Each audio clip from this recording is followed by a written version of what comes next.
A former Olympic snowboarder on the FBI's most wanted list, accused of running an international drug ring, now facing new federal charges. Our David Spunt live at the DOJ. And did the officials from the DOJ believe that they're closing in on this guy? He's been on the FBI's 10 most wanted list now for a while. John, they do in a way, and they believe money will talk. The reward money right now up to $15 million from $10 million. They believe that Ryan Wedding, the former Olympic snowboarder, is hiding out in Mexico, and he's being protected by the cartels. Take a look at this graphic. These are the people authorities say are involved in this operation. This is a massive operation announced by the Justice Department today, the FBI, and also the Canadian Royal Mounted Police. Now, Wedding is the top 10 most wanted poster, and again, the reward $15 million. Officials, John, say that he orchestrated the 2025 murder this past January of a witness at a restaurant in Colombia, hoping it would get him out of U.S. charges and extradition to the United States. The Canadian snowboarder appeared in the 2002 Salt Lake City Olympics as a snowboarder. Since then, authorities say he's been hiding out with some of the most notorious cartels in Mexico, trying to avoid what could be life behind bars in the United States. Authorities say he goes by different names: El Jefe, Giant, Public Enemy, James King, and Jesse King. He changes his appearance, and he's wanted for allegedly running this transnational drug trafficking network that routinely shipped hundreds of kilograms of cocaine from Colombia through Mexico into the Southern California region, then to Canada and other locations in the U.S. You do not get to be a drug kingpin and evade the law. Make no mistake about it. Ryan Wedding is a modern-day iteration of Pablo Escobar. He's a modern-day iteration of El Chapo Guzman. This Justice Department and this FBI will work with our Canadian counterparts and the government officials across the world to bring him to justice.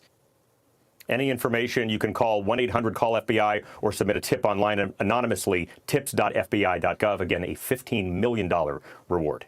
John. Snowboarder to alleged drug kingpin. Wow, what a career path that is. David Spunt for us. David, thank you. Yes, thank you. And for more on this, Bill Asaley, first Assistant U.S. Attorney for the Central District of California, joining us on this. It seems like it's a movie. Yes. This man that's wanted, an ex-athlete, but still 240 pounds. He's described as 6'3", potentially hiding out in Mexico. This cast of characters that are potentially involved, a reggae musician. It reminds me of the movie from the 90s, Point Break. When you look at this, the expansive and kind of odd group of people that are a collective here, what do you make of it? Look, this guy's notorious. He's basically like the El Chapo of Canada. This is the #1 cocaine drug trafficking kingpin in Canada, trafficking over $1 billion a year in cocaine. He uses my district, the Southern California, essentially, as his hub to move the drugs. They said they picked California because of its weak drug laws, and that if they got picked up, they probably wouldn't do much prison time. But they didn't count on the federal government bringing charges. And what we did yesterday was extraordinary. We did an international takedown. We're honing in on him. We arrested a dozen of his associates in Canada and Colombia for murdering one of our witnesses, and including his lawyer who advised him to murder the witness. He thought that would end the case. So we're coming for him. 60,000 or 60 tons of cocaine he brings into the country every year. I want to ask you quickly while you're here, welcome to the East Coast, by the way. Good to see you in person for the first time.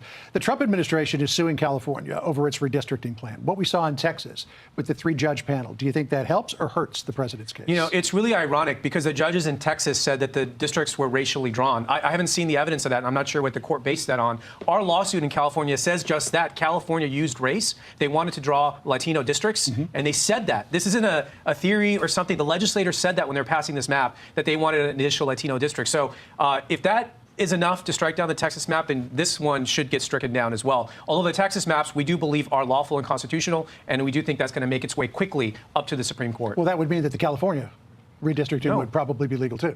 No, because we actually have evidence that the legislators improperly used race to draw the maps. They said it, and they've said it on record.